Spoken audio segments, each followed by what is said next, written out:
Fox News White House correspondent Peter Doocy challenged Press Secretary Jen Psaki to explain why President Joe Biden's promised decades of D.C. experience had thus far failed to pay off.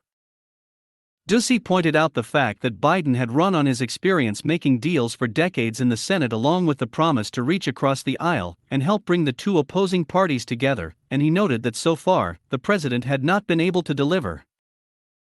President Biden promised to bring decades of D.C. experience to the Oval Office, but Build Back Better has not passed, voting rights apparently not gonna pass, and vaccine requirements that he likes are, apparently, illegal. What happened?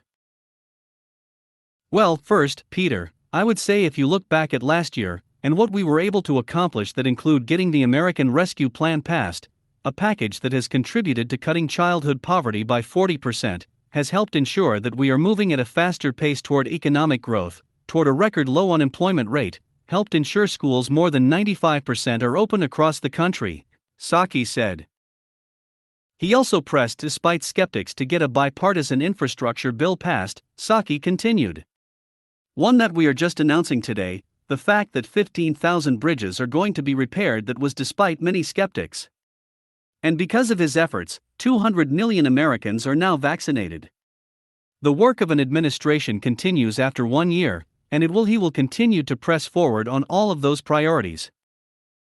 But Doocy pushed back, noting that instead of reaching across the aisle to work with Republicans, Biden had instead chosen to lash out at anyone who disagreed with the Democrats' federal election overhaul bills, likening them to Confederate President Jefferson Davis, segregationist George Wallace, and Bull Connor who set dogs on civil rights protesters.